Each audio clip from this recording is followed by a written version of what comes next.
ഞാൻ ഓരോരോ കാര്യങ്ങൾ ഇങ്ങനെ ആലോചിച്ചപ്പോഴേ സങ്കടം വന്നതാ. ഇങ്ങള് പറയണതല്ലേ ഇത് ഞാൻ കേട്ടിക്കണ്. ഞാൻ ഇവിടെ പുറത്ത് നിന്നിട്ട് കുറെ നേരം ഇരിക്കണ്. ബെല്ലടിക്കാൻ നിന്നപ്പോൾ നിങ്ങളെ കരച്ചില് കേൾക്കണത്. ഇക്ക് നിങ്ങള് മനസ്സിൽ വെക്കരുത് കേട്ടോ. ഓൾക്കൊന്നും അറിയില്ല, അതുകൊണ്ടാണ് ഓൾ അങ്ങനൊക്കെ പറയണത്. സ്കൂളത്തെ കുട്ടികളെ മുന്നിലേ ആളാവാൻ വേണ്ടിട്ട് പറഞ്ഞതാണ്. സാരല്ലേക്ക, ഓള് വിഷമിക്കണ്ട. ഓൾക്ക് എല്ലാ തെറ്റും മനസ്സിലായിക്കണ്. ഓൾ എന്നോട് മാപ്പും പറഞ്ഞിക്കണ്.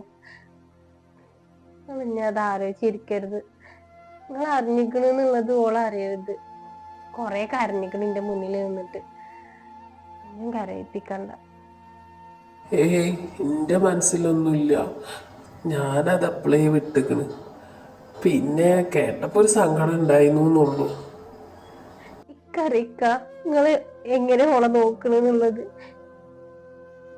എന്റെ മാപ്പിള കൂലിപ്പണിക്കാരനാണെന്ന് പറയാനേ ഇക്കൊരു മടിയില്ല.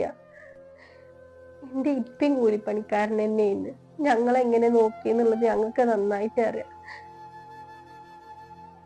ഞാൻ ഒരിക്കലും ഇക്കാനും കുറ്റപ്പെടുത്തൂല. ഓളെ അറിയായിട്ട് പറഞ്ഞതല്ലേ, ഓള് ക്ഷമിച്ചാള്. പിന്നെ ഞാൻ ക്ഷമിക്കാതിരിക്കും എൻ്റെ മോളോട്. ഈ കരയണ്ട, ഈ എന്തിനെങ്ങനെ വിഷമിക്കണേ? അങ്ങനെ പറഞ്ഞപ്പോ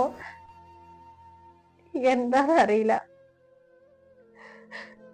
സങ്കടം വന്നിക്ക. രാപ്പകല് ഞങ്ങൾക്ക് വേണ്ടിട്ട് കണ്ണി കണ്ട ആൾക്കാരെ ആട്ടം തുപ്പ് കൊണ്ടിട്ട് തിന്നാൻ കൊടുന്നേരല്ലേ. ഇപ്പത്തെ മക്കൾക്ക് അതൊന്നും അറിയില്ലക്ക. ഓൽക്ക് ചോദിക്കുമ്പോ പൈസ, ഡ്രസ്സ്, മിഠായി ഒക്കെ കിട്ടണം. പക്ഷെ എങ്ങനെ അത് ഉണ്ടാവണെന്നുള്ളത് പോലെ അറിയണില്ലല്ലോ. ഞാൻ എപ്പോഴും നിങ്ങളോട് പറച്ചിലുണ്ട്, ഒരു ദിവസം ഇല്ലാന്നൊന്ന് പറഞ്ഞാളി. നിങ്ങള് ഉണ്ടെങ്കിൽ പോലും ഇല്ലാന്നൊന്ന് പറഞ്ഞാളി. നിങ്ങൾക്ക് നമ്മളെ അവസ്ഥ ഒന്ന് മനസ്സിലാവണത് നല്ലതാണ്. നിങ്ങൾ അതിന് സമ്മതിച്ചിട്ടില്ല. നമുക്ക് ആകെ ഒന്നല്ലേ പഠിച്ചോ തന്നിട്ടുള്ളൂ. നിങ്ങൾ പറഞ്ഞത് ശരിയാണ്.